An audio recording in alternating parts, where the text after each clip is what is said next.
very nice to us. I'll give it to Clint. Thank you very much. I better hand it over to Susan just because. Yeah.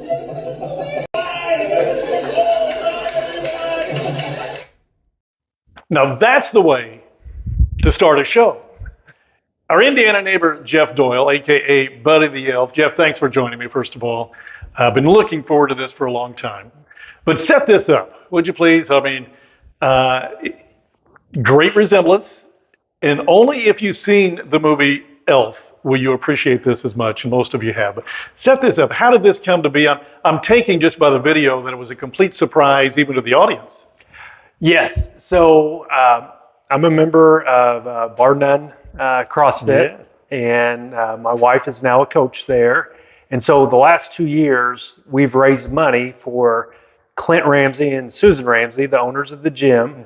And each year they have a appreciation party for everybody, and it's at Christmas time. So last year we presented them, I don't know, I think we raised around $1,500 just as a thank you. Yeah. My wife actually kind of spearheaded it as far as sending out messages through Facebook and trying to get people to do it, and everybody's like, oh yeah, they thought it was a great idea. So this year they decided, hey, we're going to do it again, and then just somehow they're thinking like, how can we do it? Because last year it was my wife. She got up there, and she, even though she does a nice job with public speaking, she doesn't enjoy it. So she didn't want to do it. And somebody came up with the idea of like, hey, what do you think about Jeff being Buddy the Elf? And so I think they'd seen Eric Yoder. He had a teacher there at Bar Eve, and he had a costume. So we asked him, and he's like, oh yeah, you can borrow it. So my wife, I believe it's my wife, was up on stage. Or no, it was Clint and Susan. They were just up on stage, right, setting up some things. And so about a half hour into the party, I ducked out, went and changed, and we're at Aces in Washington. And then, so I had some suggestions from people about, what I should do and stuff. So I kept on thinking about it. And then, so I pop out and I just start screaming, Susan! It's like Santa. Yes. Yeah. And then, I just run up through the crowd, and only a few people knew. So, I mean, like the whole crowd didn't know it. And then I just tried to ad-lib it a little bit. And then I presented them the check. And, of course, I think Susan and Clint were a little bit stunned at first. And then, so then I ended up wearing it the last day of school, the first semester at Bar Eve, and the kids really liked it. And I guess I kind of liked it too. Well, every year now they're going to want you to pull out that costume and have some fun with it. But you were all in from the beginning when somebody suggested it. It's a great idea. Yeah, I don't mind to embarrass myself, and I like to have a good time, and even if it's at my own expense. And you obviously, either you have seen the movie many times, or you rehearsed it a little bit, because those are the words that Will Ferrell might use, sort of. So you were very familiar with it, and you used that in this presentation. Yes, so it's probably my favorite Christmas movie, that or Christmas Vacation. Mm-hmm. But my nieces, I can remember my sister Kelly, her daughters Anne and Ling Wong, always coming down around Thanksgiving, and we would always watch it. And I just loved how they were mesmerized by it, and then I grew to love it, and and then. Jennifer Madison, she was one that had some ideas, and trying to she would text or she see me at class, and there was a couple other people who give me some ideas. My wife gave me some, Sally was giving me some ideas. So I kind of thought about it, and I had an idea, and I just kind of rolled with it. Next year might be a little hard to top. Yeah, but no, that's great. And for those of you who don't know, our Indiana neighbor Jeff Doyle is currently the principal at Bar Eve High School, but. Man, Jeff, I was thinking as we were going through this and thinking of the questions and all the topics that you've got a lot going on in those 50 plus years that you've lived in. And I really do try to keep these under an hour or so, and if they don't, so be it. But this is going to be a tough one because we got a lot to talk about. And let's start talking about Mom and Dad, Joe and Vicki. I mean, I would love Jeff Doyle to be able to sit down with Joe Doyle at some point and been able to talk about his life and the stories that he had, because what a storyteller your dad was. Yes, absolutely. And just this past week, Tony Bledsoe passed away about a week and a half ago, and Mark Bledsoe was our school resource officer. And I never knew that Dad knew Tony. I didn't know Tony very well, but I knew his wife, and of course know Mark really well. And Mark's about 4 years older than me, but Dad is just a talker. And but Dad with the lumberyard, I guess, knew Tony Bledsoe. Okay. And I went to the viewing and was talking to Mrs. Bledsoe and offered my condolences. And I said, my dad really hated to hear it, and she just, it really touched her. And she just went into like, your dad, or Tony thought so much of your dad.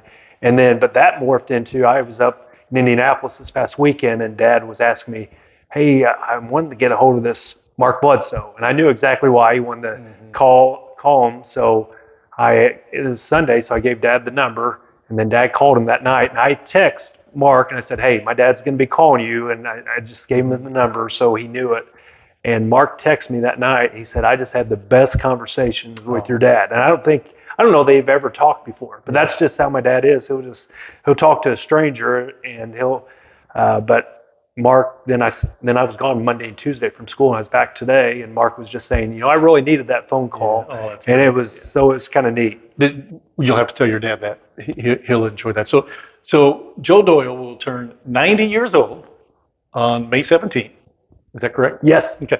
2 weeks from today. So the last conversation I had with Joe Doyle, and your mom was in the car too. They were driving, and this was, I think, right as COVID kind of started, and nobody could really get out, and they were driving by the front lawn, and I think I was out there. He rolled down the window, and I think the words were something to the effect of, "Hey, I'm in my late 80s, and now I can't even get out to see anybody. That's not fair, is it? And that's something I'm sure that just killed Joe Doyle, COVID, because as social as he is, wasn't able to really get out the way he wanted to. But 90 years old. How old's your mom? Mom is 87, so Vicky's she'll be 87. 88 in August. So how would you assess their health at this point? Dad has really slowed down a lot as far as mobility. Sure.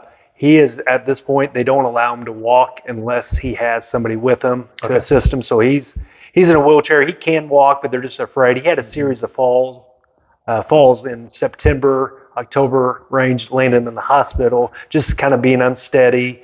But other than that, as far as his mind and everything is good. He loves to talk on the telephone.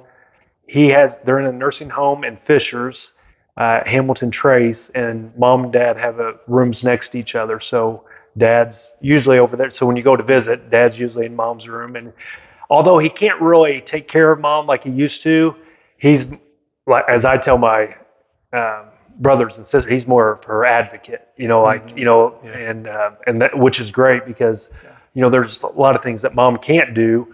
Mom probably has better health overall, but needs more help, more assistance because she is in a wheelchair and she can't get up on her own and things like that. And but they're, all things considered, they're doing well.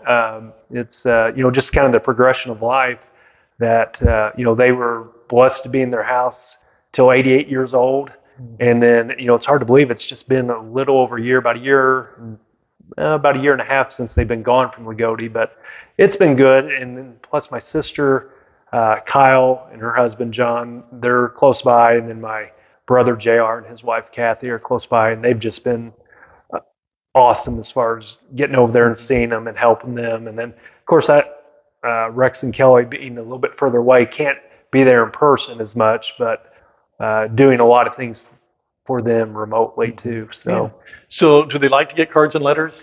They love it. Well, maybe with your assistance we can put on an address, and anybody, as we said, he's going to turn 90 on May 17th, and and you love Vicky, so maybe if you can send a card of encouragement, or just that you're thinking of them or how they touched their lives or whatever, but you would appreciate it, and I know they would too. So maybe if you can supply us with that, we'll do that. Your dad, you mentioned the lumber yard, Doyle Lumber. What other employment did he ever do that you're aware of? Okay, so when he was younger, he used to work at the old brickyard here in town. Okay, yeah. So he did that. I think that was more like a summer job. And then, he went to IU for a year. He likes to say he flunked out, and he went on to the service. He was in the Army, for 4 years. And then he came back from the Army and completed his degree at IU, did much better the second time around, was in the fraternity at IU. And then he sold insurance in Indianapolis, and then he was a beer salesman for Wiedemann. Wiedemann. So, yeah. So he did a lot of work in the Indianapolis area, but a lot of traveling throughout Indiana because he knows the state of Indiana so well, and he can tell you about every tavern, bar, or this person or that person. Because I'm a Cincinnati Reds fan, but he called on Joe Nuxall. He had some events where he had him, and he actually brought Joe Nuxall, and he spoke at the Lagodi KC way back when. Well, I remember when Wiedemann was the beer for the Reds. Maybe you do too, but I remember that growing up. That was one of their, probably their beer at the time. But Joe never met a stranger. What brought them back? He was from Lagodi.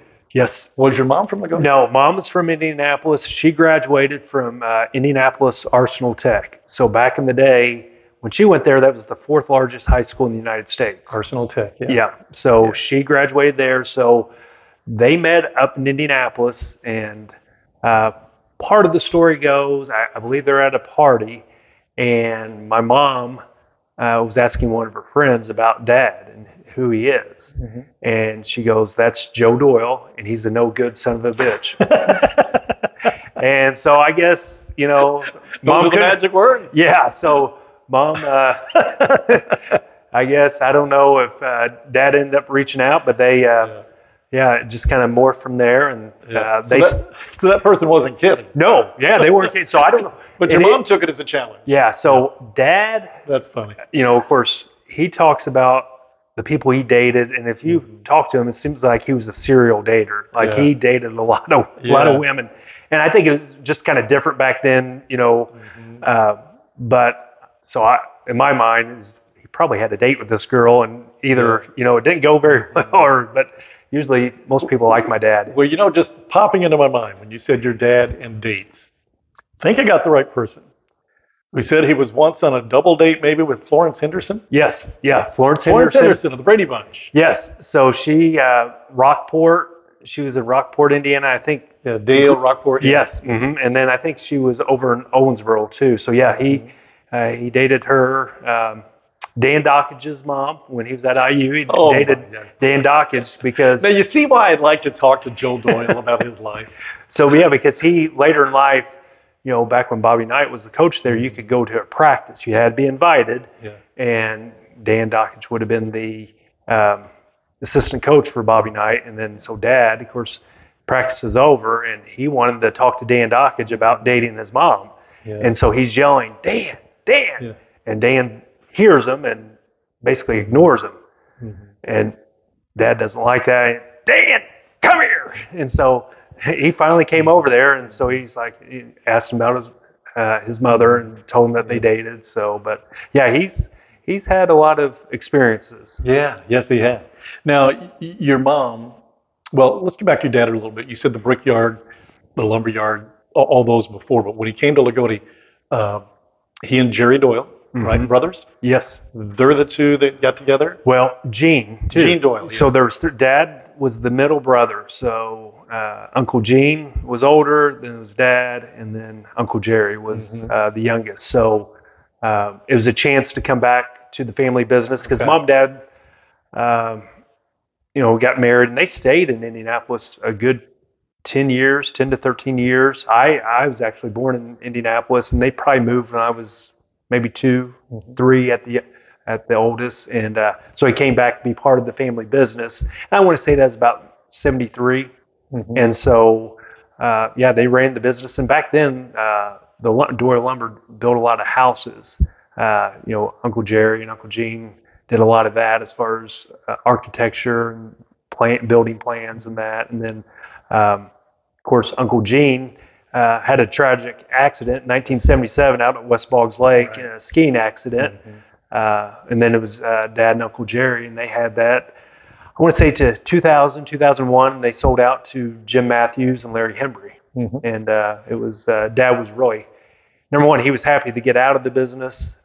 When you own your own business, you take it home with you. And while he enjoyed it, there's a lot of stress that comes with it. So he was glad he didn't have to worry about paying bills and, worry about people paying him their bills and all stuff manual. like that. Yes, everything was manual. Yes. Yeah. I still remember Dad being at home and adding up bills and then writing him a little note if it's past due, because he would, we were open 7:30 to 5 Monday through Friday, and then 7:30 to noon on Saturday. And then he'd come home, and usually there'd always be people come in after hours, 10, 15 minutes. And so Dad would usually get home 5:30 to 6, stay home for a couple hours, and then he'd always go back in to work for a couple more hours, and then go to the KSC and have a couple drinks. Unwind a little bit. Yep, and then come home.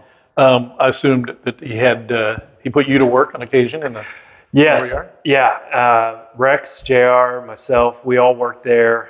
I would say I was probably the least skilled to be a employee of the lumberyard. I didn't know anything about plumbing. I didn't, and I didn't really want to learn about it. So I remember it was probably my senior year. It might have even been in college when they started having me work there. And so I'd work, Monday through Saturday, work all those hours. But what I liked it, but the only part I didn't like is you go up to somebody and they be in the plumbing section. I'm like, can I help you? And they're like, well, I've got this, this, and this. And you listen. I'm like, let me get somebody else. And invariably I had to do that. And if I'd been smart, I would have paid attention and learned something. So, being a homeowner now, I can put that to good use, but I never did want to know. But now your mom, this is in the Lagodi Public Library, and we always try to thank them because it's such a beautiful library. But this is Jeff Doyle's first time in this library. But Jeff spent a lot of time in the other library on North Lion Street. My guess is not reading books and such, but your mom was the librarian. How long was she the librarian at that? I want to say, so I would have started kindergarten in 77, so she probably would have started 75, 76. And, she probably went up to 97, 98. Wow. Yeah, so she worked there over 20 years, was the librarian. And, because I remember going, back then kindergarten was half day and I was afternoon. So I would go start the day with Mom at the library, and then she'd run me up to school. And then after school, as I progressed through the grades, that's usually where I would go because Mom was more available to take me places than Dad. Dad'd be a little bit more busy. So yeah, I grew up at the library, ended up cutting the grass at the library. That was one of my summer jobs was mowing. I had about 10 to 12 yards I would mow, all push mow, and it was good exercise. But yeah, so she did that, and she had a lot of good friends there. Mary Ringwald worked there for a long time. Janine Summers worked there. And there's one other lady, I want to say it was an Arvin, but I can't remember that when Mom first started working there. But yeah, she had a lot of good memories of the Lagodi Public Library. Well, we'll probably in some form or fashion get back to Joe and Vicki among the storytelling a little bit, but in case we don't, Joe and Vicki, we love you. Take care, and happy birthday, Joe, coming up very, very soon. All right, let's talk about your siblings a little bit. You mentioned a couple of them, but if you can just kind of quickly tell us who they are, where they are, what they're doing today, that would be great. Okay, so I'm the youngest of 5. Kyle, my oldest sister, so there's basically 9 years difference between us. And so Kyle lives in Fishers with her husband, John. And then they have 3 children, all Josh, Andy, and Hannah. And Andy's actually getting ready to move out to Denver, but Hannah's there in Indianapolis. But they're both retired. John and Kyle both retired. And actually right now they're over in England. So you mean right this very minute? Yes. Yep. They're in England right now. Then there's JR. JR lives in Noblesville, his wife Kathy, and then they have Eli, Bailey, and Noah. JR, people in Lagodi see JR quite a bit because he works for Crane, has done that, oh gosh, I don't know, the last 10, 12 years. He's been down here, so JR's still in the area a lot. And actually JR was a big credit for mom and dad being in their house for as long as they were, because he would stay with mom and dad, 2 or 3 nights a week. And then, of course, dad would put him to work. He kept the lawn and doing Worked out well. chores around the house. But JR, he's the type, he likes to be busy, so it didn't bother him. Then my other brother, Rex, him and his wife, Carolyn, they're down in... Was Carolyn Paget? Yeah, Carolyn Paget. So they're in Christmas Lake Village. And Tony and Bridget and Grant and Mark. So they have, but Rex has been working for Frito-Lay for, I think he started right when I graduated college. So he's been working about 30 years. And then Kelly, my other sister, she lives in Minneapolis, Minnesota.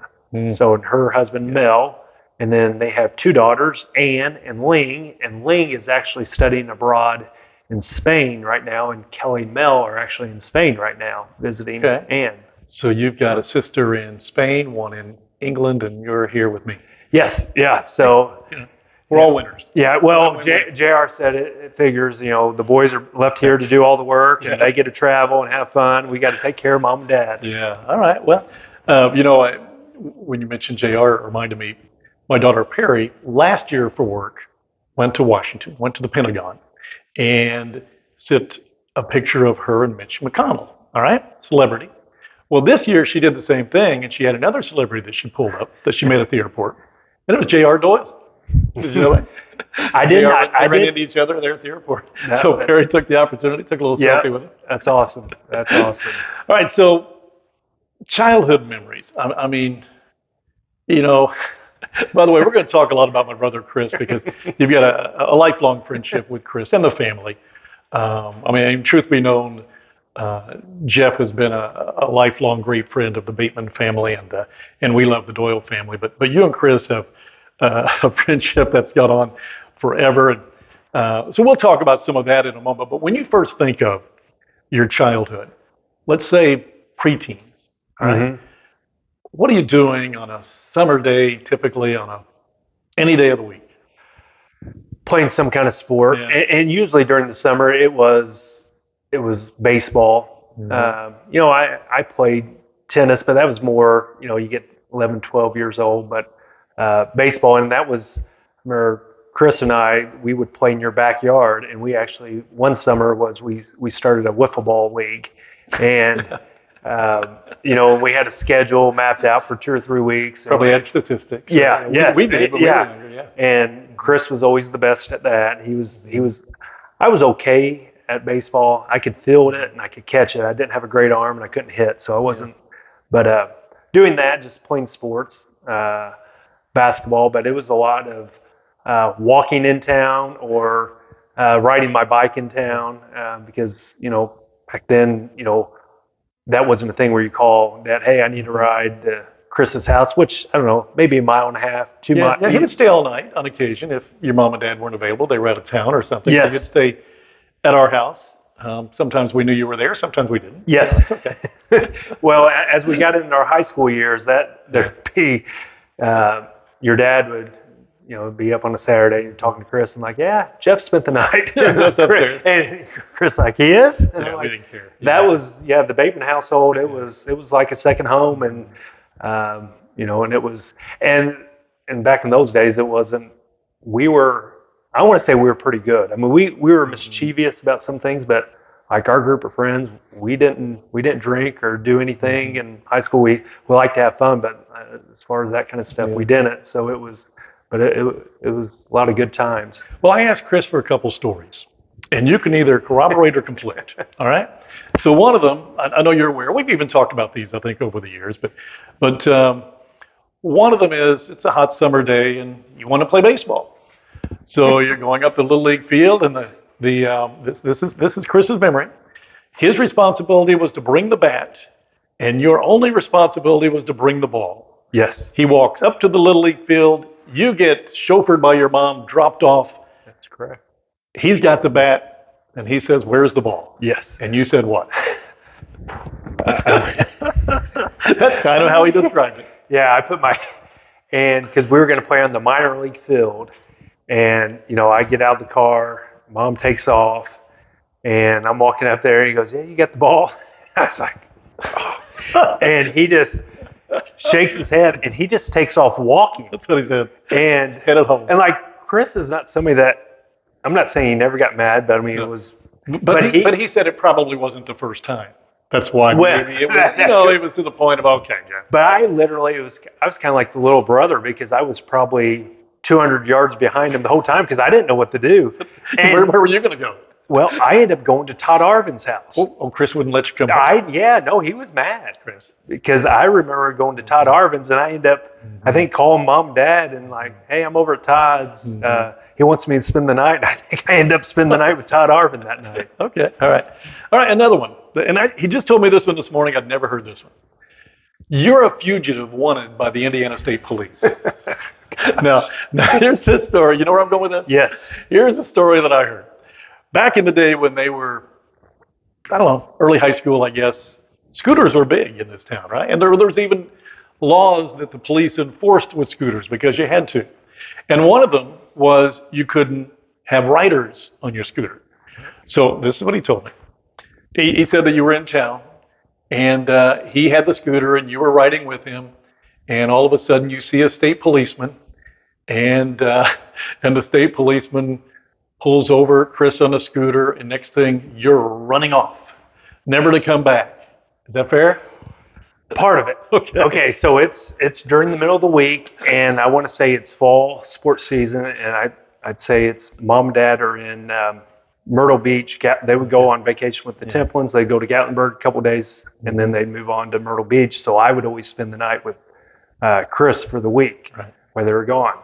And so probably had a tennis match, and probably went to the volleyball game. Game gets over. We're going to Chris's house. So I get on the back of the scooter, and we get close up to the railroad tracks. Yeah. And we're going one way. Cop car's going the other way. We pass it.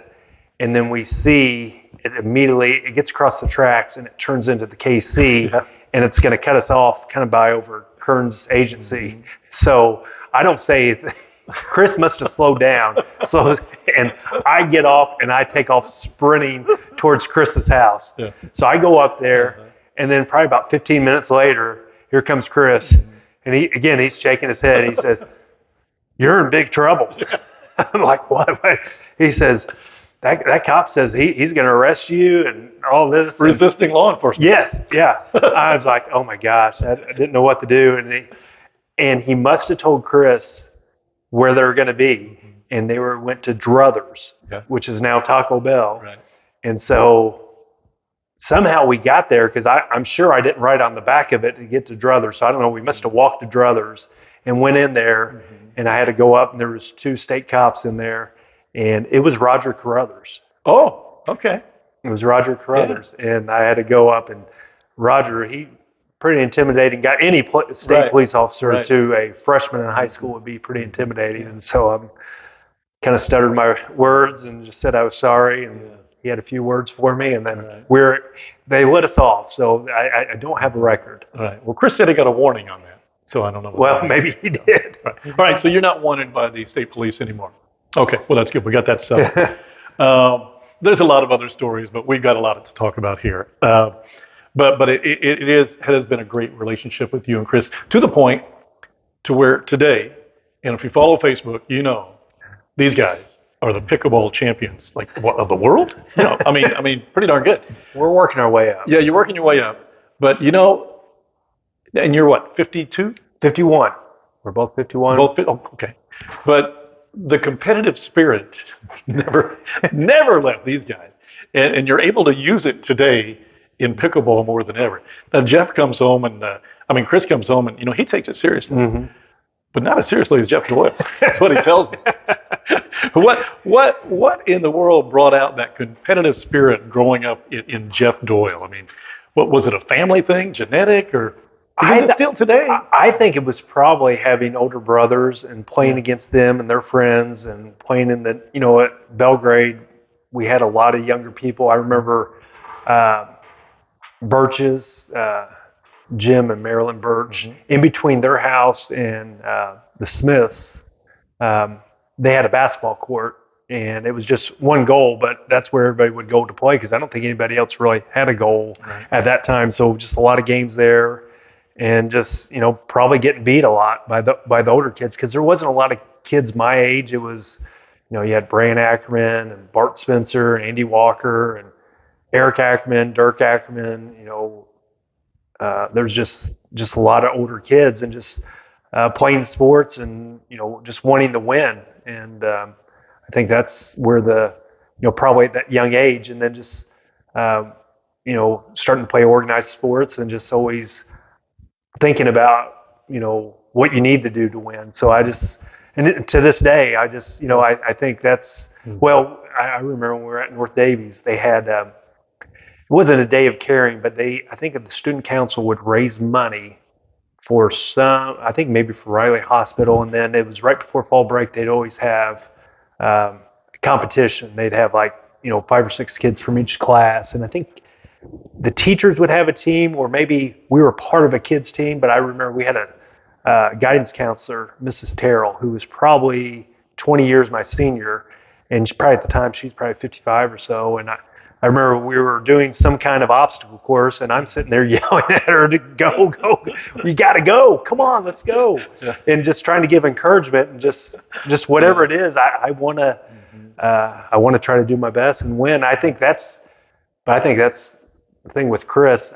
I would say he's almost as competitive as me, if not more. I think you can overcome so much in a sport, if you're not the fastest person in the world, or you're giving something up, and I think the other thing, we're pretty compatible as far as being teammates, as far as giving each other encouragement. And that's the thing, being a former tennis player, and I think that's the biggest key in doubles, is that you've got to be able to forget a point, and whether your partner makes the mistake and picking them up, and so often, your partner makes a mistake and you see the other kid hang his head, and that's hard as an opponent. But we're good about picking each other up, and it's but we've had fun, and we've because prior to picking this up in the last 4 months, we would see each other, but not that much. But now we see each other pretty much on a weekly basis. Yeah, well, that's cool. So pickleball is one thing, but I've never seen it. But I've heard the legend of Jeff Doyle at the Bar Eve High School student faculty games, and no myth, it's a legend.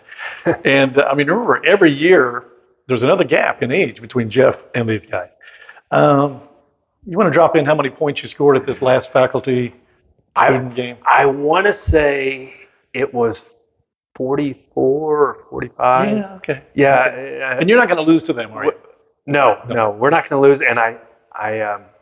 And I was disappointed because I took myself out with 7 minutes to go, and I thought about it. I'm like, I could have got my age. I should have gone for getting my age, but always next year. It was those games are fun. So I'm just glad that I can still run up and down the floor. Yeah, because for a while you couldn't, right? No, yeah, I had a couple knee surgeries, and the rehab and everything, it just didn't go the way I thought it would, and so I stopped playing for 12, 13 years, and then probably it's stronger now than what it was probably in my early 30s. Mm-hmm. So been able to get out there and do a lot of things. Okay. What did Jeff Doyle want to do as 10 years old when you thought about your profession?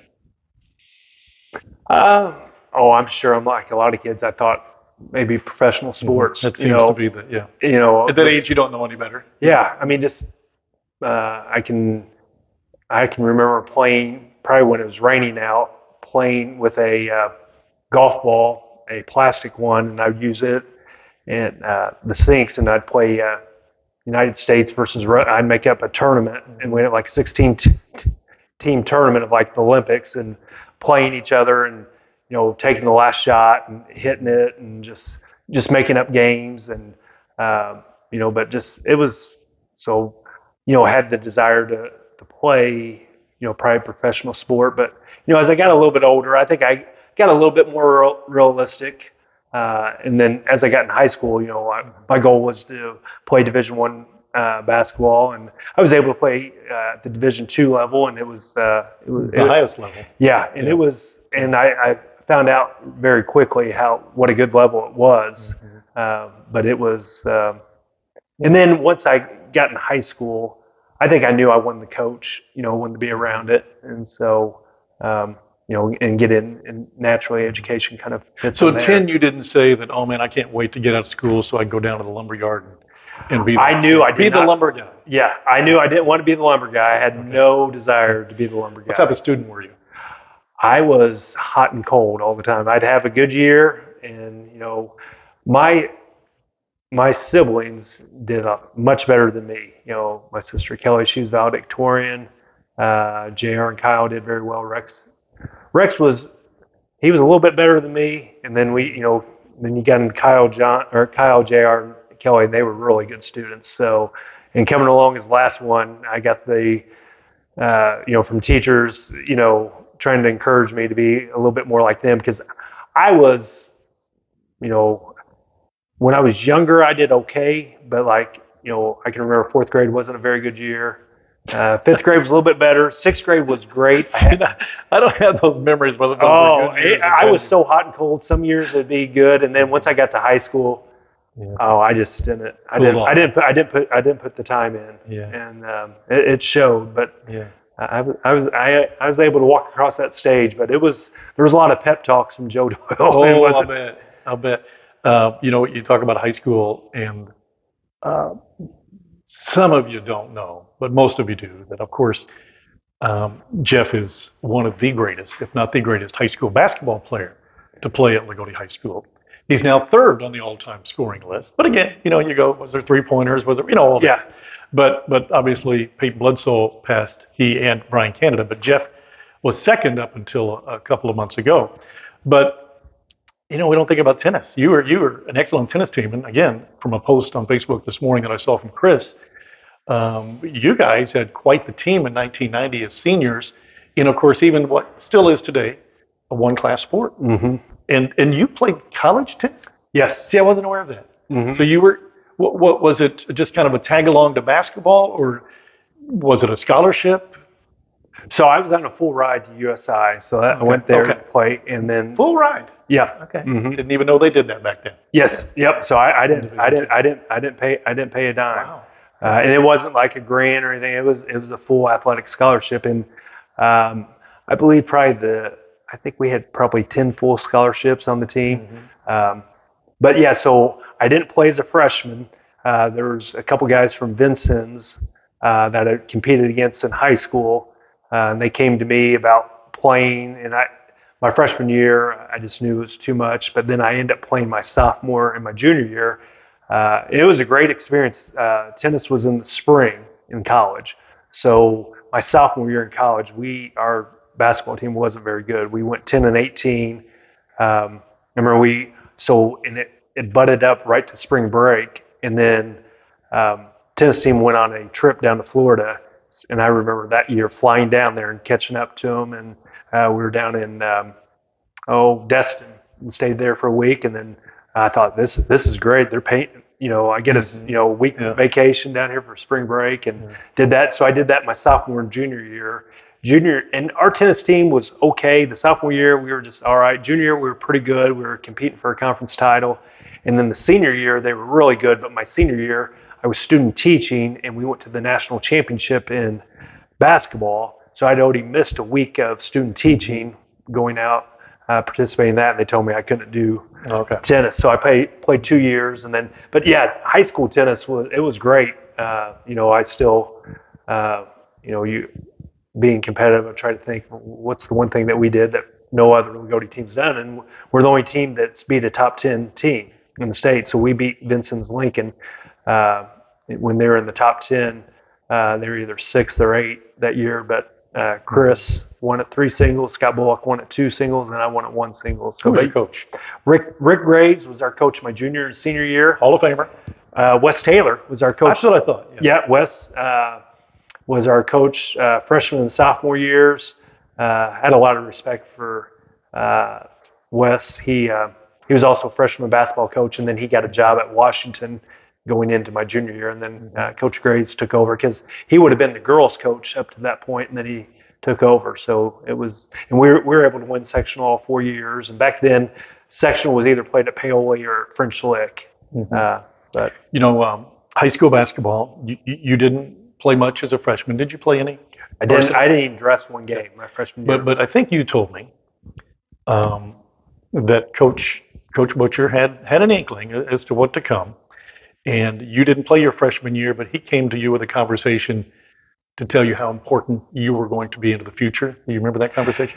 Yeah, and he always used the word potential. Right. But with potential, that's just if you don't have the work, and I remember him taking us into the gym, and after that freshman season into the spring and doing individual workouts, and or just showing us, hey, this is what you need to do going in the gym. And so back in those days, you would go get the keys from Coach Butcher and go in and work out. And my freshman year, I can still remember. It was during a varsity game. Of course, I played JV. Varsity game's going on. Coach Butcher calls a timeout, and he's yelling at the team. And there's like a little crease, and I'm sitting in the 2 rows behind the bench right there where they still have those. They have that black bar. And I want to say I was in that 2nd row up against it. And there's like a little bit of a crease where he's bending down, and he could see me.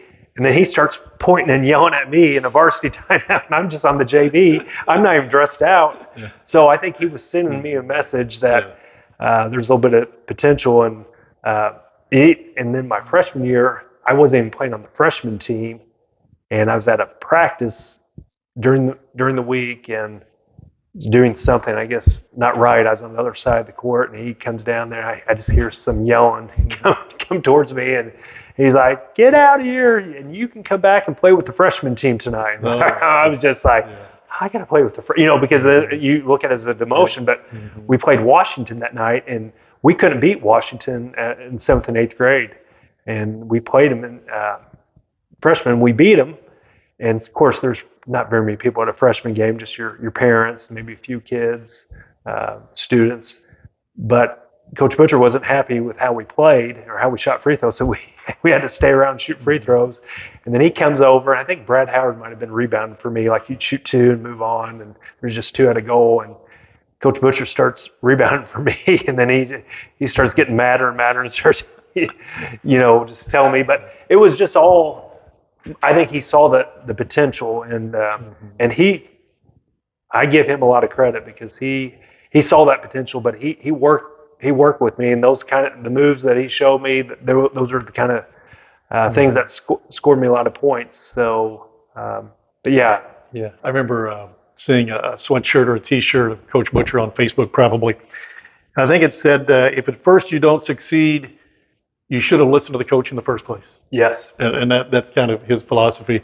Let's get it right the first time. We don't have to repeat it the second time.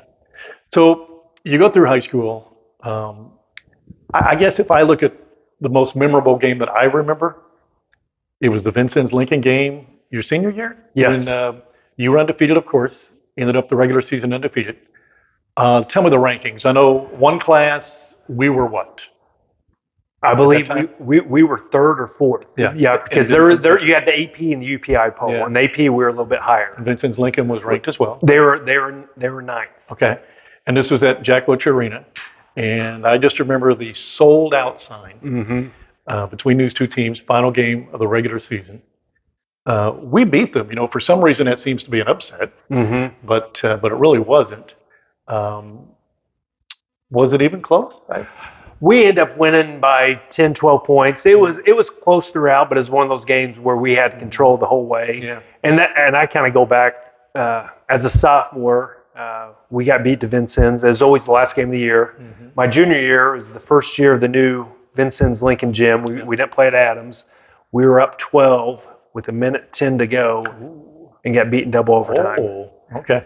So we were really, because that's a team I hadn't beaten while I was in high school. So I really wanted to do well against them. And so I can remember getting ready for the game that night, and a guy knocked on the door, and he was looking for tickets. And I think my dad might have had a ticket, but he was from Northern Indiana, just a huge Indiana high school basketball fan. And him and his buddy came down, and I think my dad was able to help him out and gave him a couple tickets to the game. But there was a huge buzz about that game. Didn't you have a dunk to finish it off? And then, the end of the game, they were pressing. We were up 8 points or so, and then I kind of leaked out on the fast break, and so my last shot at Jack Butcher Arena was a dunk. So that was pretty cool. So Did you have a lot of dunks? I probably had about 10, 12. So I remember I had 2 in one game. I want to say that was Linton. I had a dunk, the championship game sectional, the final 2 points. We were playing Washington in the championship game. So I had a few. So go to the semi-state, Terre Haute again. Everybody's wanting tickets. Damon Bailey's there, right? So you guys play Evansville Bossy.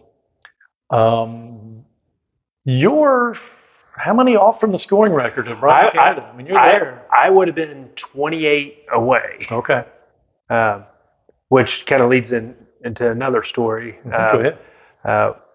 When I came up, when Peyton broke the record that night, and I found out because I thought when I got done, I was 14 points behind the record, and I think I was 20 points behind the record.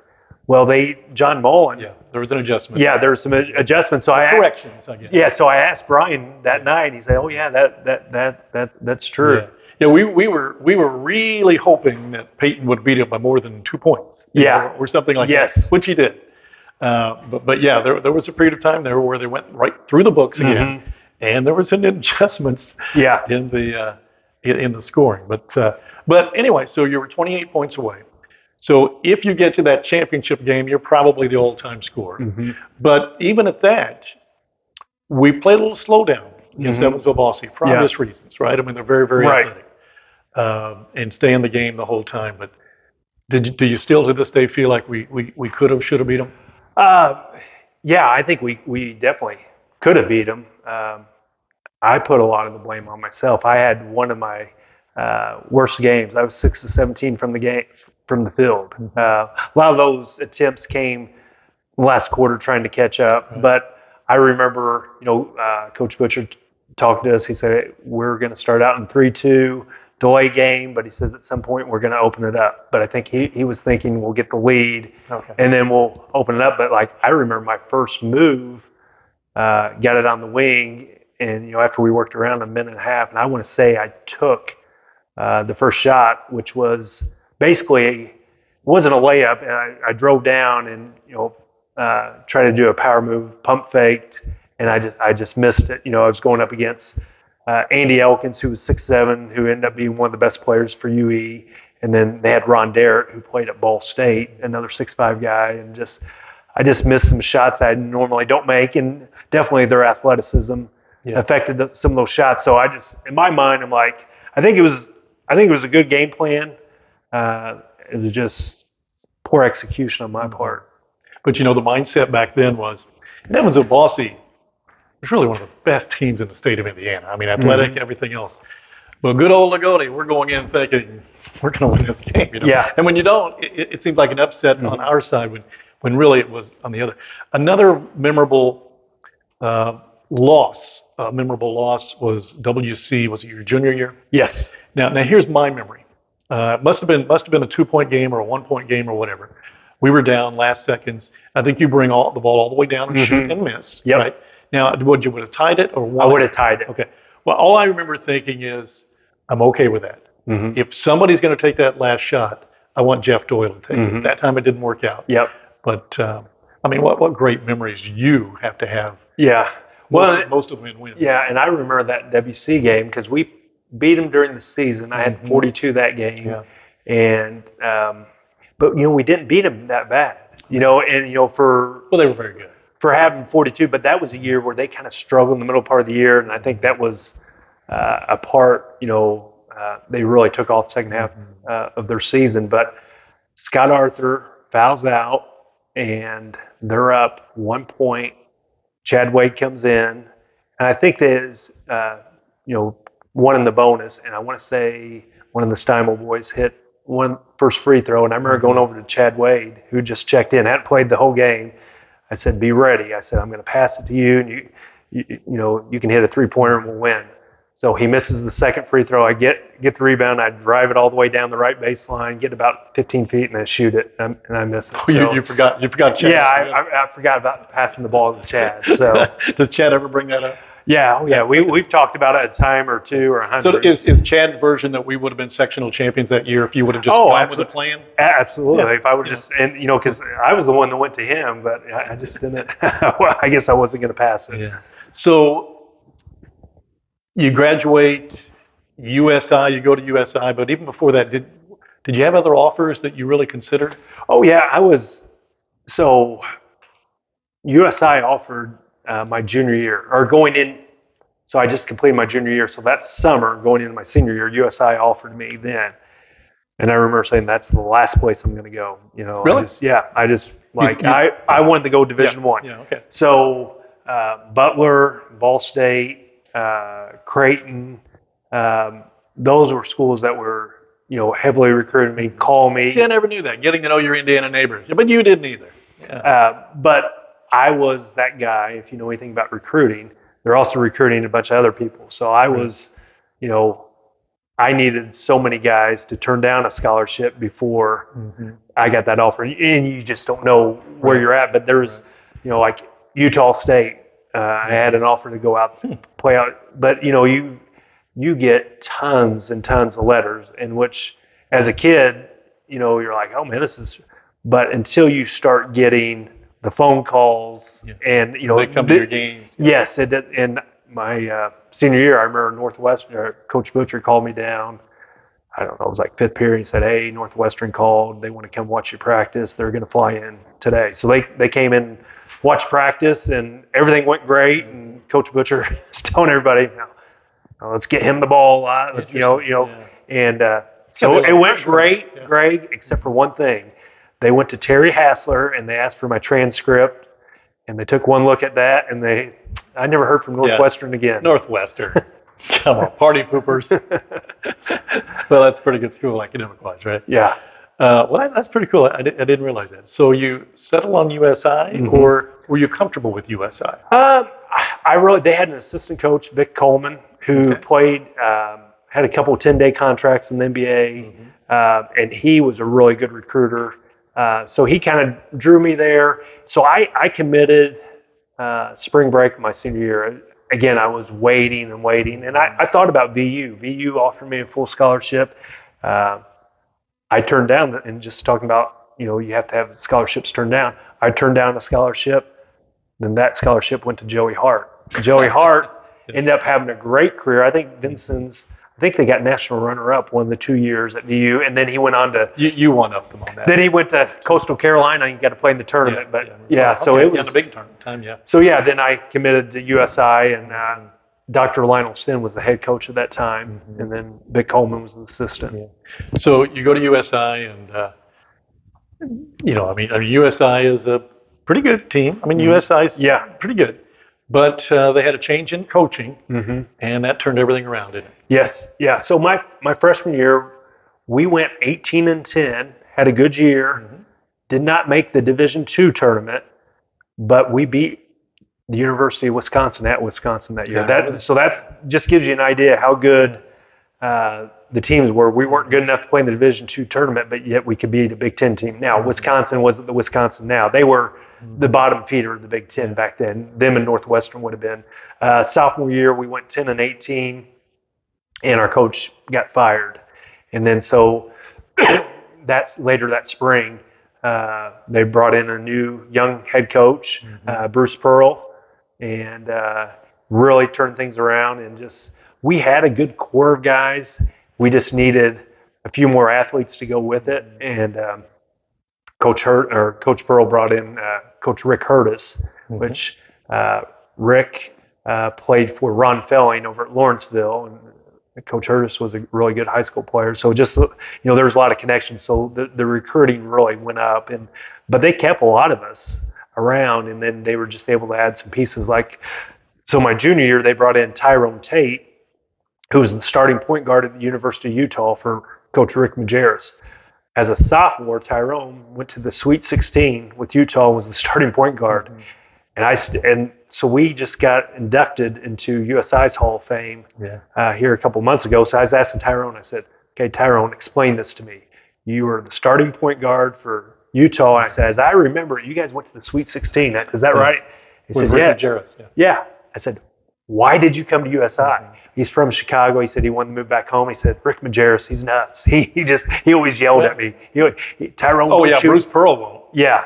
So, but yeah, so we, as juniors, made the NCAA tournament, got beat on the last second shot, the first round of the NCAA tournament. And then my senior year, we were able to advance all the way to the national championship game before losing. And the next year, yes, they win it all. Yes. The national championship. Yeah. So yeah, 2 Hall of Fames that I'm aware of, Jeff. Of course, Jeff was named to the Indiana Silver Anniversary basketball team. I guess that would have had to been 2015. Yes. 25 years from 1990. And so that's a part of the Indiana Basketball Hall of Fame. And then he was just recently inducted as with his teammates on the 1994 USI team that were national runner-ups. So any other Hall of Fames I need to be aware of? Pickleball Hall of Fame. We're working on that. So nothing. I don't think there's anything else coming around the horizon. But so it was pretty cool. Okay. So college ends. No professional teams are looking to sign you, right? Right. So what's next for Jeff Doyle? I mean, how do you determine where that next step is and where do you go?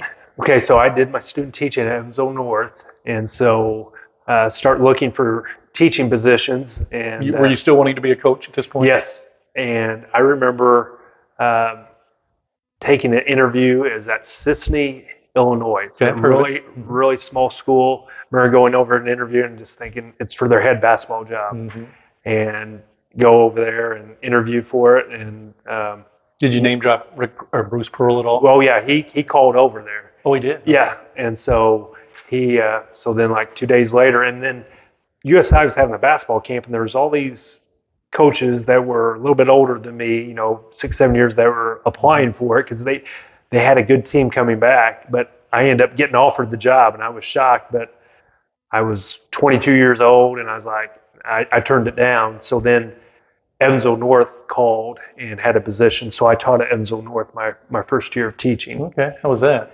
Big school? Yeah. It helped that I was a student taught there, so I knew.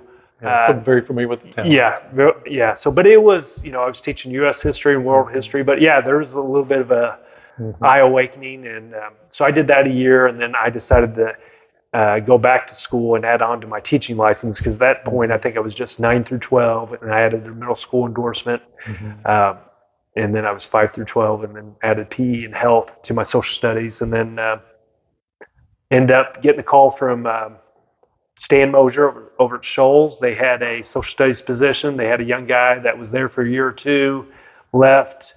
And then so I applied and got the job at Shoals, and decided because I stayed in Evansville about 2-3 years after graduation, decided to come home. And I was the JV basketball coach, and I taught 7th and 8th grade social studies. Who was the head basketball coach at the time? Tim Hawkins. Tim Hawkins, okay. Yeah. Okay. So, I mean, you're a Lagodi Lion, Jeff.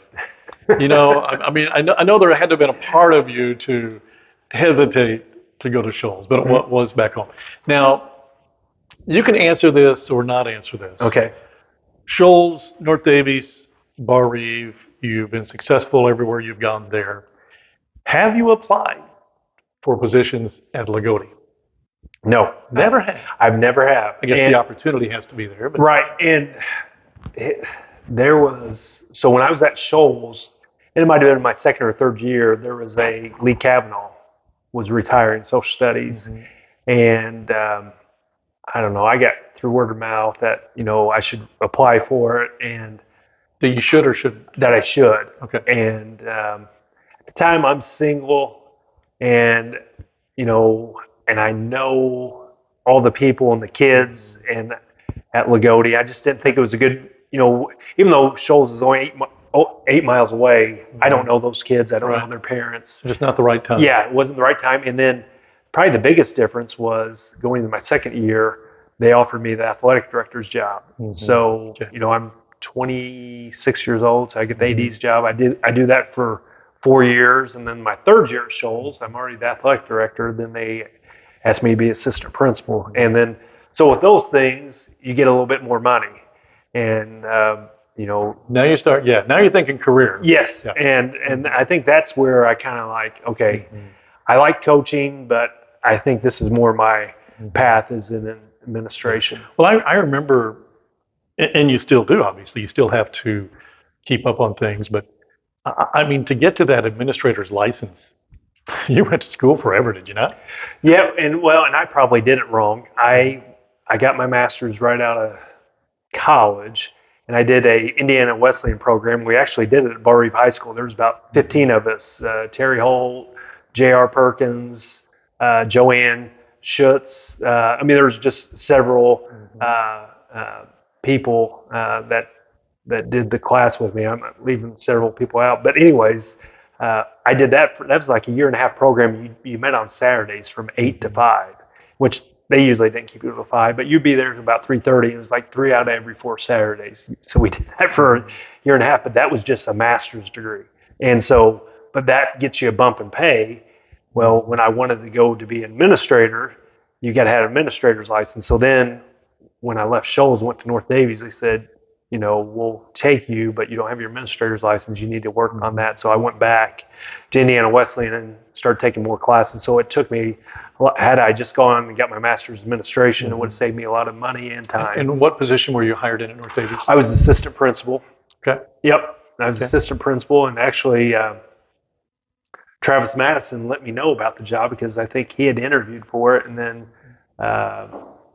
turned it down and let me know about it. And then when you went to Bar Reeve, were you hired in as principal? Yes. Yep. So you just worked your way up so far? So I stayed at North Davies 10 years, and I was assistant principal, and I was Brent Dalrypple's varsity assistant for 4 years. Some good teams there. Yeah, had some good times there, and then this is my 12th year at Bar Reeve. Yeah. So Travis took the superintendent's position, and I came over as principal. Okay. I'm going to speed by those for just a moment, but at the end I always give you a form. So if there's anything about your time at North Davies or Bar Reeve. But I want to get to your family eventually, because you married fairly late in life for yourself, right? How old were you? 39. 39? Yep. Okay. So thought you were going to be single for life? I knew I didn't want to, so I was... That competitive spirit. I was like, I think I can convince somebody to do it. Yeah. So, but yeah. We got a pretty good catch. Yes. So, if you've ever watched this, I get a little nosy. And tell me what you want. Tell me what you don't want. How'd you meet Sally? Okay, so Sally works for German American Bank, and she started there pretty much out of high school. What was her maiden name? Sally Gray. Sally Gray. Yep. Okay. So anyway, she the position at German American, she eventually went into investments, and she's Alex Knipp's financial assistant. Okay. So, but she works in Lagodi 2 days a week, and then Washington 3 days a week. So Ann Wagler, who worked at the bank, who knew me a little bit through her daughter Nikki and son Tony, and then Dave Weiniger. So Dave Weiniger told me about Sally, and so he says, Jeff, you're getting to be mid-30s. Yes. I got this girl I want you to meet. Yes. You need to meet her. Yeah. And then so Ann talks to Sally, and I guess they give me her number, and so we... But did you know her at all at the time? No, I did not know her. Did not know what she looked like? Yes. Okay. They showed me pictures. Oh, well, that's a good idea. Yeah, they showed me pictures. Yeah. And so we went out. I want to say it was probably 2006.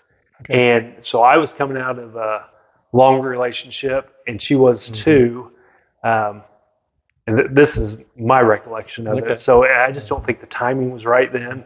So we went out one time and then never spoke for 4 years. Not a good sign. Yeah. Not a good sign. So then about 2010, I'm hanging out with Jordan Schneer and Dustin Schneer, and I think we're watching some NCAA basketball games, and maybe the NCAA tournament was over, but I'd been hanging out with those guys the last few weeks, and so somebody had the idea to go down to Aces. Well, it was Mulligan's back in the day. It's the golf course there at Washington, and I was Facebook friends with Sally.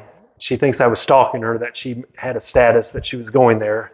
I had no clue she was going to be there. I thought she might be there. So like when they say, hey, let's go to Washington, because we didn't go out of town too much. And I was like, yeah, that sounds good.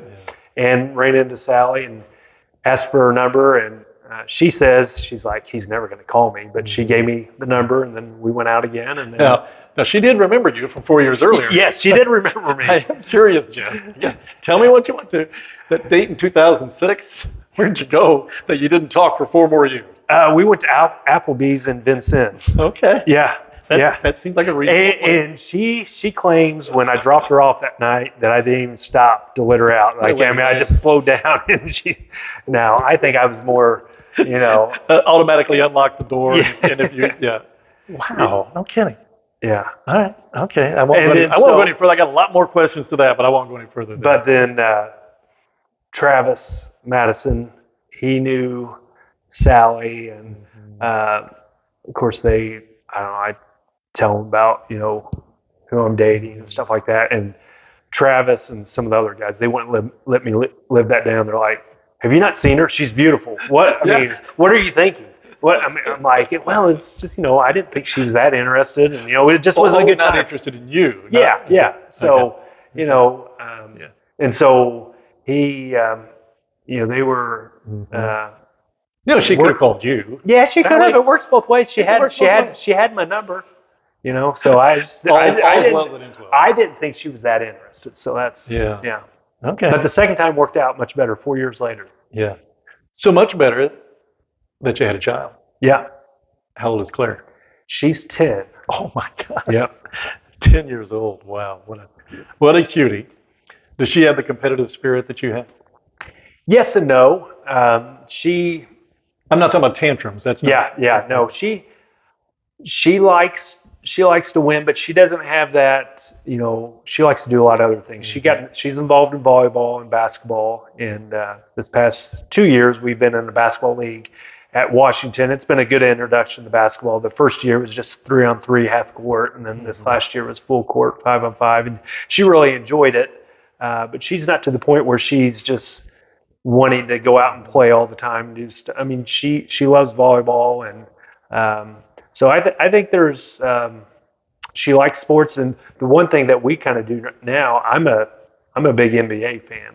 Even though I don't watch all the games, I'll watch it for 10-15 minutes. So like when we're winding down in the evening, I'll turn on the game. But she knows the players. We went to 3 Pacer games this past year, and she just loved that. And I had a good time. When I was stalking you on Facebook to get information and pictures and such, I saw that somebody had sent a picture of Grace Berger. Of course, IU's great basketball player that's now with the Indiana Fever. But it said that thought Claire might like this. Does Claire have an interest?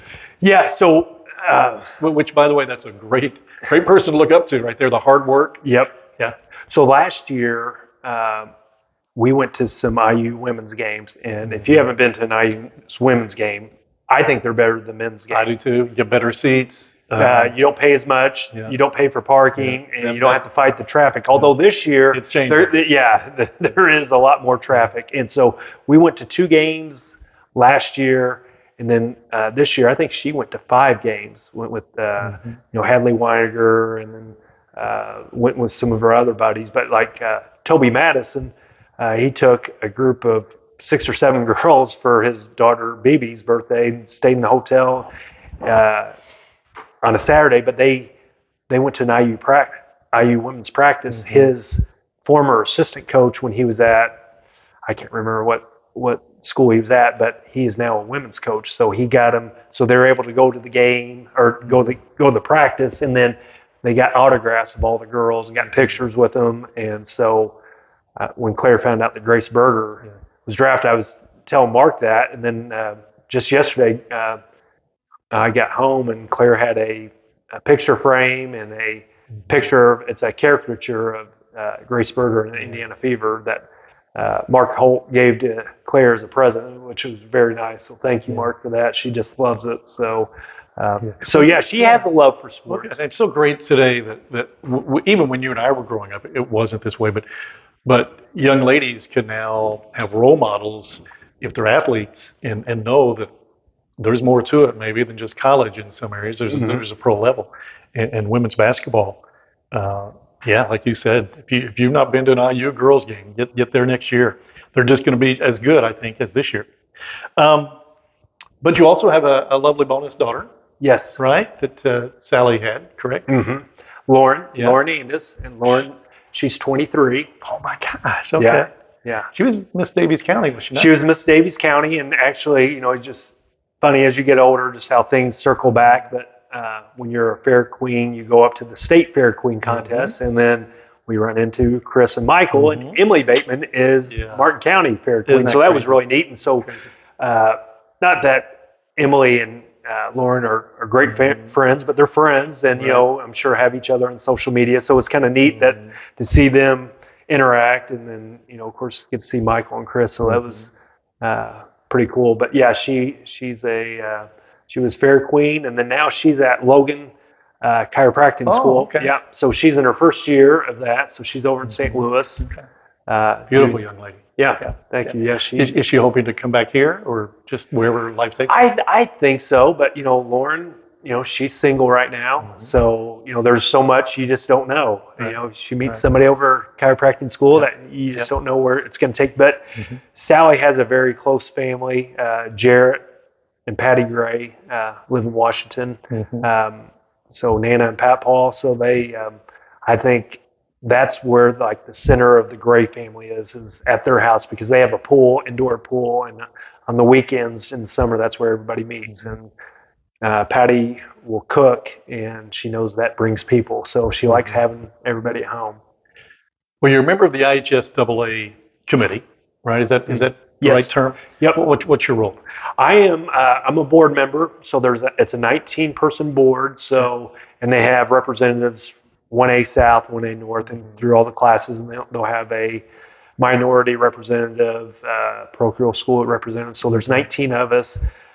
So this is my 6th year on the board, and I actually just got elected to another 3-year term. You serve 3-year terms, so I'll be on there another 3 years. So you enjoy it? Yes, it's good. And then this year, I'm what's called the chairperson, so I run the meetings. So like we had a monthly meeting yesterday, so I just introduce the topics and then take motions, but you're just kind of a little bit more in the know, because Commissioner Knighty, if there's something, obviously he can't talk to every board member, and so if there's something big, lots of times he'll give the chairperson a heads up, and then. So how many times do you hear, I've got a question for you, Jeff, because I've got one for you. But this isn't controversy at all. I asked the question on our baseball broadcast yesterday, and I think I asked it last year. So the tournament pairings for basketball, softball, girls tennis, track, they all came out this past weekend, I believe.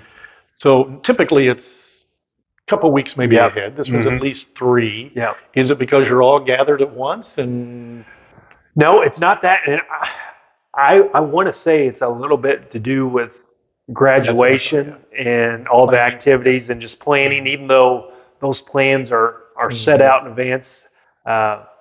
But yeah, I just got that question earlier, and I don't know if that's definitely the answer, but I think it is. It's just trying to plan, because you got to plan around everybody's graduation, because everybody does it differently. Yeah.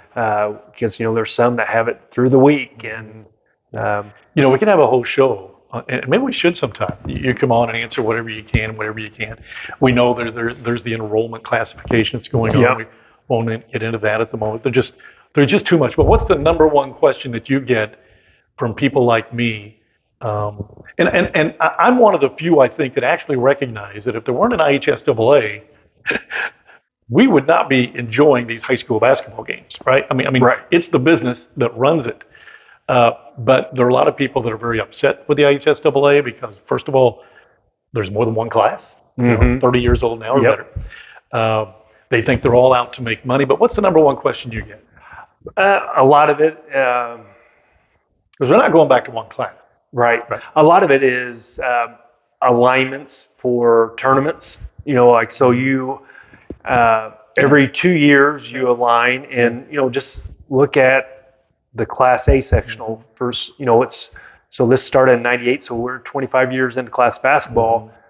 Orleans and Springs Valley. Orleans just started getting our sectional 4 years ago, but with the advent of the success factor, and you have schools bumping up, and then you have more schools coming in, you're starting to see different configurations. This is the first year Springs Valley's ever been in our, and everybody's like, why isn't Du Bois here? You got to put Du Bois, they're closer than, but I'm like, when you go on these alignments, what you do, you either start in the southwest corner of Indiana or start in the northwest. You got to start in a corner, and then you start your brackets there, because if you just go to your neck of the woods, yeah, you can pair it up, but then everybody else has to be paired up, and they try to keep it even as far as the number of teams in a sectional.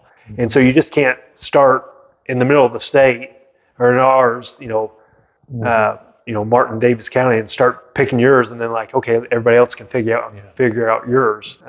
So a lot of questions like that. So those are really interesting, because on those alignments, you'll have the assistant commissioners in charge of that sport. You'll have the commissioner there, and then you'll have ADs and principals representing every district, every class there. So you're talking about 19 to 22 people. So sometimes you'll have somebody come in with a hidden agenda where, like, I want to take care of my school. And usually those are sniffed out pretty quickly, because they'll come in with an idea like that. Well, I want to do this and this and this. Okay, what do you want to do with all these other, this is what, and it's a big puzzle, and you gotta, but you get a lot of questions about that. Yeah. Like I said, we could do a whole show, and maybe we should do that sometime for you. What's the one thing about Jeff Doyle that might be interesting that even maybe some of your friends don't know? I would say, and I was thinking about this, and I'm not really a part of this. When I want to say I was 6 years old, my family was in a Crest toothpaste commercial. So it was my dad, both my sisters, and Rex were in it. So my mom wasn't in it. I believe it was JR, because I think JR had braces, and they didn't want anybody with braces, and then they said I was too young. Okay. So they shot it up in Indianapolis, and what I remember about that, we got to stay in the Hyatt Regency downtown, and I thought that was the coolest place ever, because it had a McDonald's. Did? Yeah. Doesn't it also have the revolving Yes, restaurant? and mom and dad, they got to go up and have dinner with whoever, commercial people. So that did night. his buddy, like Florence Henderson, set him up with this, or how did that? Well, it was a thing through IU. When he was at IU, he took some, I don't know, survey. There was something to do when his time at IU, and then they checked on all these people. Like it was out of like 3,000 people, and he got selected for it. But the commercial was never played in the Midwest. But it was national though. Yes, it was national. So he had friends out in Denver, Colorado. Is that floating around anywhere? YouTube or? I was thinking about that. We do have that. So my sister Kelly, she interned, I think, at Procter and Gamble down in Raleigh, North Carolina. So she had a friend that she reached back out to, and I would say this was probably about 2008. So probably shot this in 1977. So like for a Christmas gift, like in 2008, 2009, she got a hold of it and presented to my dad, and put it in, and we'd never seen it, and it was hilarious. So what I was thinking about, I need to get that, and I need to share it on Facebook, because when Kelly got it, there wasn't a Facebook or anything. You wouldn't have the means to share it with people, because I get that question. But everyone that was in the commercial was a member of the Screen Actors Guild. Oh, really? Yeah. Did they get paid? Yes, they got paid, because it paid for it. We finished our basement. Oh, wow. Yeah. Did they have lines? Yes. Oh, yeah. Yep. Now, yeah, I think it was mainly my dad speaking, but yeah, I haven't seen it probably now for. You don't think you can sneak that to me to get this in time? Or? I'll check with my family. Okay. All right. So typically, Jeff said on that one, I was thinking about this. Well, because typically I do give them at least points of talking points, maybe potential conversation. You never know where the conversation's going. But I do have a little bit here, Jeff, and I think I'm going to start doing this with everybody, but I'm going to do it with you first. Okay. And I'm going to call it player pass, because there are some questions that might be a little personal that you don't want to answer, but if you will. This one's not too bad. Favorite movie? Okay, play. Favorite, I would say Shawshank Redemption or Goodfellas. Favorite musician or group? John Mellencamp. Going to see him Friday night. Really? Where at? He's at Evansville. Okay. Most memorable high school basketball game for you? Most memorable. I would say I'll play. I want to say probably Mitchell, maybe my sophomore year. We played in the first round of the regional. They had Kent Ramey, Yeah. very good player, and Kurt Terrell, who's my age. I played on the same AU team. And we beat them during the year, probably 8 or 10 points, and they basically kind of had control of the game. And I think they got fouled maybe about 14 seconds ago and had a couple free throws. I think it would have been one of the bonus. They miss it. Kurt Terrell missed it, and Brent Ackerman hit a bank shot in the lane, which I just talked to Brant about this at the Washington Semi-State this year, and I think he corrected me on one of the details. I don't know, maybe he didn't bank it, but so that He said nothing but net. Yeah, basically. he hit it with about 2 seconds to go, and then Ramey, his three-quarter court shot, it hit the backboard and hit the rim. So, I mean, and then we end up winning the regional that night against North Semi-State Harrison. that year. Okay. Senior prom date. Leslie Wade. Okay. First kiss. First kiss. Oh, man. Who would that? I want to say it was Christine Smith. Well, then you better stay there. Christine Smith. Okay, I know Christine Smith. Okay. Doesn't matter if it's her first kiss. Yeah. Sure. Okay. First crush. First I mean, crush. you got to go way back. Wow. Probably either be Christine or Nikki Wagner. Okay. That's all I've got, man. I appreciate you playing that. They like to hear their names, and I'm sure they're both saying, "What? I didn't know that." Well, I know we've gone through a lot of time here, but I've really enjoyed it. But I do want to give you, because most times when you leave, I guarantee when you leave, I wish I would have said this, or I will say I wish I would have asked that. But at least one last opportunity. Anything you can think of that I didn't ask or that we didn't talk about that you'd like to get out there? I just, my family, my siblings, I just been blessed to have Absolutely have.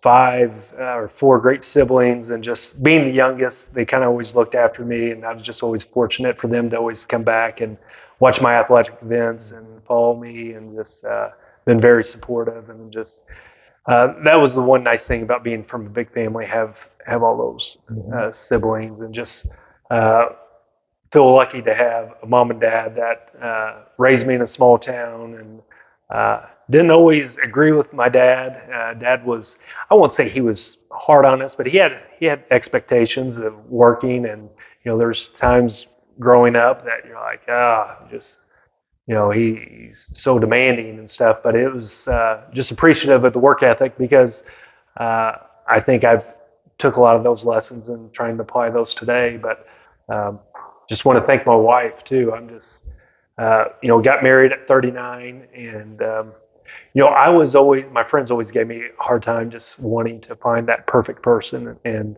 I always knew what I wanted, and Sally checks all those boxes. So I'm just very fortunate, and she does a lot more for me than I do for her, especially with my schedule, going places, and whether it's pickleball or covering events. As high school principal, your time is pretty valuable, and she lets me pretty much come and go as I need to, and but we just have a great relationship. So just thankful for her, and thankful for Claire and Lauren, just to have 2 great daughters. But just, I also want to thank my teammates all these years, because sometimes you talk about, just like the scoring record with Brian Canada and Peyton Bledsoe breaking it, is I played with a lot of great players that helped me get to that point, whether it was a Scott Callison or a Brant Ackerman or a Brian Grindstaff, Jeff Nate, Chris Bateman, Kenny Fry, Chad Wade. There's a lot of great teammates, a lot of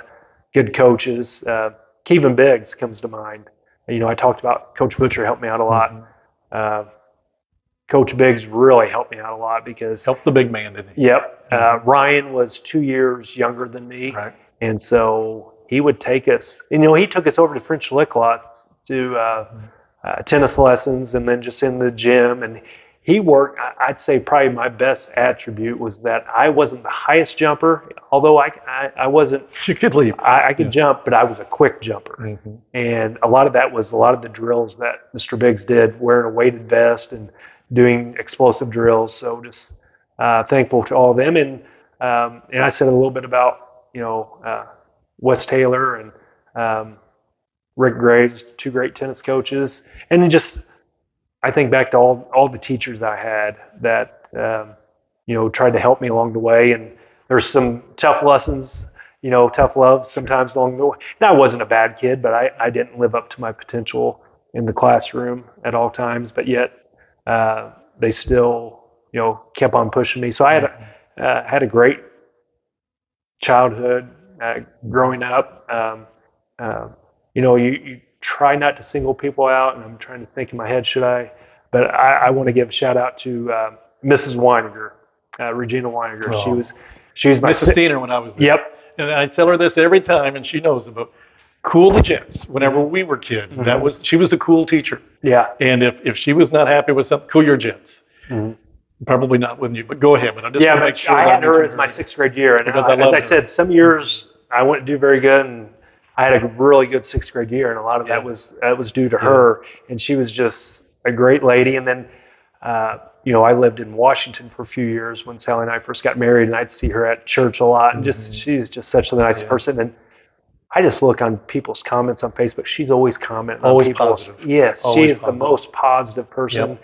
And I think her husband might be going through some health issues. So just so thankful for people like her, because being in the education business, it's people like that truly make the difference. And I know the teaching staff at Bar Eve, we have so many of those that are doing that for our kids. And sometimes it's not always pleasant, and sometimes they don't always tell you everything you want to hear, but sometimes it's needed. So I'm just thankful for people like that. And I'm thankful for the Bateman family.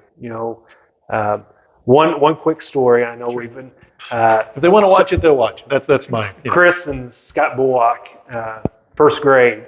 So I went to afternoon kindergarten. Chris was morning, so I didn't know Chris until 1st grade. So I want to say it's about the first week of school. Chris and Scott and I, somehow we were at the basketball goal, and we decided we were going to play a game. So it was Chris and Scott against me. We played to 100, and I won 100 to 72. I don't know how long it took.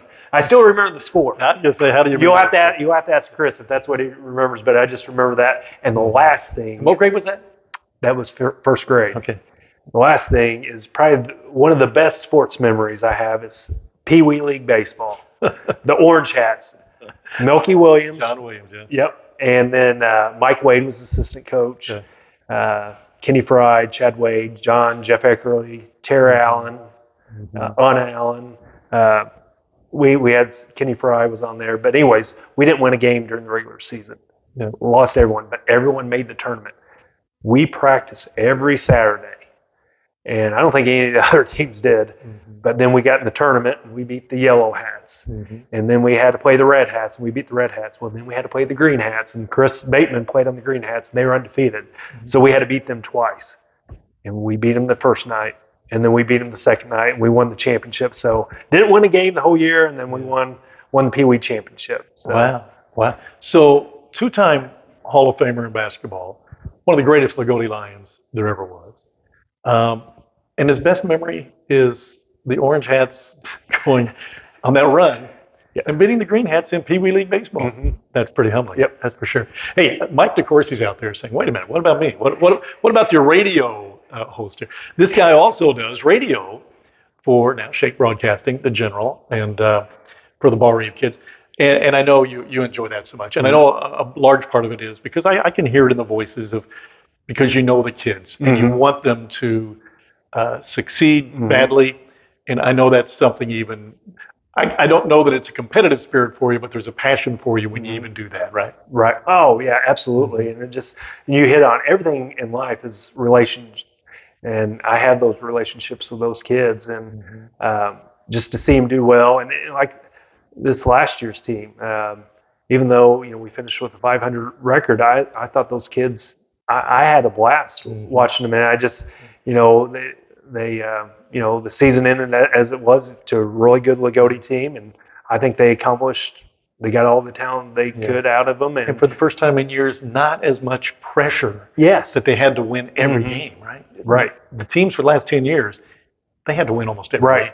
and it was those kids had a lot of joy, and I think Coach Thompson, Josh had a lot of fun coaching them. So yeah, no, and Mike is you just never know what he's gonna say. He's gonna say on there, and but no, it is a lot of fun to do those games, and appreciate Dwayne allowing me to do that. But yeah, that's just something, and that's where getting back to, you talked about Lagodi, and well, you're a Lagodi guy, but thing is, in education, the kids that you see every day, those are the ones you form those relationships. And I know kids from Lagodi as they go on. I don't know as many, Right.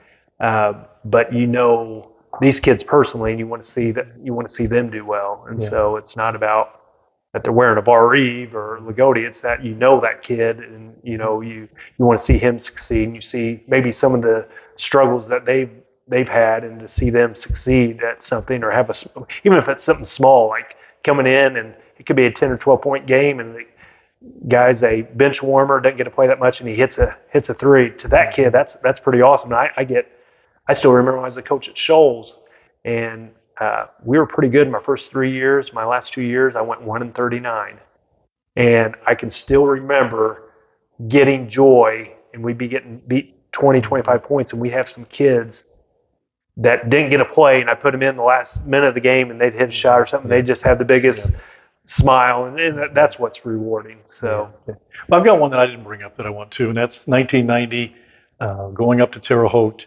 Joe Doyle, Rex Strawn. I think my dad was involved too, right? Dribbling basketball, yes. Maybe a brew or two along the way. Yeah. Maybe. But physically dribbling a basketball along the highway up to Terre Haute. Now, I know there was cars that were, they got in and they rode a little bit and then they dribbled a little bit. Do you have any pictures of that? I do, and I was looking through some. So, yes, I have some of those. Those were the days, man. Yeah. So, those were fun. And there's actually one with Dad with 5 or 6 of the guys, or 8 of the guys, out at the Lagodi nursing home there on the highway, and there's a picture of my grandpa in his wheelchair, and they're behind him. So that's great. And they were actually on the news. I know they were. Yep. Yeah, I know they were. Jeff, thanks a lot. All right. I know in my promo I kind of characterized Jeff, as that big bad Viking, as that Buddy the Elf, and whatever. But Jeff is very well respected, as we all know, and just an all-around good guy. And you can see, and if you don't know Jeff Doyle, hopefully you got to know him. I mean, how could they? Almost everything. We covered a lot of stuff, but there's a lot of stuff packed into his 50 plus years, and a lot more. There's no question about that. Jeff, thanks so much. Can't thank you enough. All right. Thanks, Greg. Appreciate it. All right. We've gotten to know Jeff Doyle, and you might have to do 2 takes on this one. I don't know how far we went, about an hour and a half it looks like, but we had a lot of fun. We hope you did too on this edition of Getting to Know Your Indiana Neighbor.